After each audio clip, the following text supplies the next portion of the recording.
مزمل صاحب، کل کا بھی دلخراش واقعہ بلوچستان کے ضلع سراب میں جہاں دہشت گردوں کی کارروائی ہوئی اور آج وزیر اعظم وہاں موجود ہیں، کچھ اہم ڈیسیجنز حکومت کو لینے ہوں گے، آپ کو نہیں لگتا؟ دہشت گردی سراب میں تو ایڈیشنل کمشنر ریونیو ہدایت اللہ بلیتی جو ہیں وہ شہید ہوئے ہیں اور وہاں دہشت گردوں نے بینک کو لوٹا ہے، تھانہ جو لیوی کا اور پولیس کا تھا اس کو آگ لگائی ہے اور شہر میں کافی انہوں نے لوٹ مار کی ہے۔ آج ان کا نماز جنازہ ہوا جس میں ظہور احمد بلیتی اور صوبائی وزراء اور دوسرے لوگ شریک ہوئے، لیکن پرائم منسٹر یہ سراب کے اس واقعے کے بعد آج صبح کوئٹہ گئے اور اس صبح پہلے تو انہوں نے افواج پاکستان سے وہاں سٹاف کالج میں خطاب کیا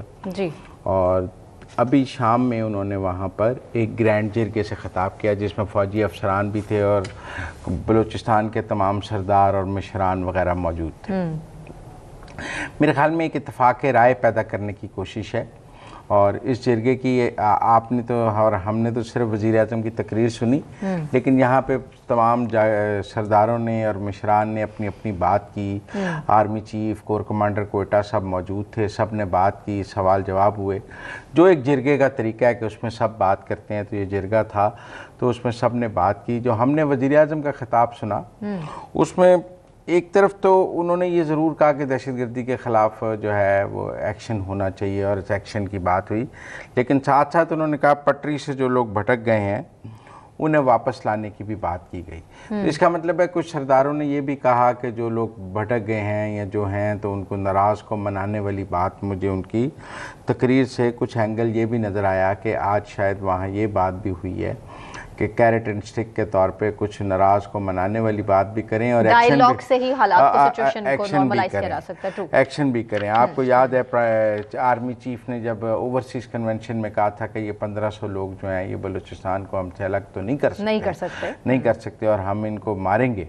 اور اب تک یہی ریزالو رہا ہے کہ ہم ان کو ماریں گے۔ لیکن آج مجھے لگتا ہے گرینڈ جرگہ میں یہ بھی ہے کہ جو دہشت گردی چھوڑ دے اس کو واپسی کا راستہ بھی دیں۔ جو مجھے پرائم منسٹر کی تقریر سے ہنٹ ہوا کہ جو دہشت گردی کو چھوڑ دے اور اپنا مین سٹریم میں واپس آنا چاہے تو اس کا ایک آپشن بھی کھلا رکھا جائے۔ میں بتاؤں which is very good. نہیں، سرفراز بگٹی اس کے بہت خلاف ہیں۔ ہاں، کیونکہ اندازہ ہے نا کہ کبھی ناراض بلوچ ہو جاتے ہیں، کبھی وہ مان جاتے ہیں، کبھی وہ حکومت کے ساتھ۔ ان کا خیال ہے کہ جو ہم نے منانے والی روش شروع کی ہے یہ ان کو ری گروپ ہونے کا موقع دیتی ہے، ان کو دوبارہ طاقت پکڑنے کا موقع دیتی ہے اور it has always been counter productive. وہ دوبارہ اسلحہ پکڑتے ہیں، وہ شہروں میں آتے ہیں، دوبارہ پکڑتے ہیں، اپنی فیسیلیٹیشن حاصل کرتے ہیں، سیل بناتے ہیں۔ تو ریاست کی ایک پالیسی ہونی چاہیے دہشت گردوں کے حوالے سے، یا سزا دینے کی پالیسی ہونی چاہیے یا معافی دینے کی پالیسی۔ لیکن بلوچستان کی عوام کی محرومی ختم کرنے کے لیے بھی اسٹیٹ کی کوئی پالیسی ہونی چاہیے۔ دیکھیں اس پر تو پرائم منسٹر کا اگر آپ نے خطاب سنا ہے، دیکھیں نا N5 کے لیے تو ہم سب نے پیٹرول مہنگا برداشت کیا نا کہ جی وہ بلوچستان کی وہ N5 بننی ہے۔ پھر انہوں نے آج بتایا کہ پچھلے NFC میں پنجاب نے بلوچستان کو پنجاب کے شیئر میں سے 1% ایکسٹرا ملا تھا جو اب تک 150 ارب بن چکا ہے۔ اسی طرح وہ کہہ رہے ہیں کہ مزید بھی بلوچستان کی طرف وسائل موڑے جا سکتے ہیں۔ دیکھیں بلوچستان کا رقبہ بہت بڑا ہے اور آبادی بہت کم ہے، سینکڑوں کلومیٹر کی سڑکیں ہیں اور آبادی ہزاروں میں بھی نہیں ہے۔ ہمارے یہاں تو یہاں مطلب چند کلومیٹر کی سڑک پر لاکھوں لوگ رہتے ہیں، وہاں سینکڑوں کلومیٹر پر چند 100 لوگ رہتے ہیں۔ تو یہ بات آپ سمجھیں، جب وہ لوگ سمجھتے ہیں نا دہشت گردوں نے کہتے ہیں وہاں قصبے بہت دور دور ہیں، شہر بہت دور دور ہیں، وہاں پر ایک جگہ سے دوسری جگہ جانا بہت دور ہے، ہاسپٹلز اس طرح نہیں ہے، رقبہ اتنا زیادہ ہے، 45% آف پاکستان ہے، تو 45% آف پاکستان ہے اور آبادی میں بہت کم ہے۔ تو اس لیے میرا یہ ذاتی طور پہ خیال ہے، لیکن بلوچستان پر اب بڑے فیصلے کرنے کا وقت ہے۔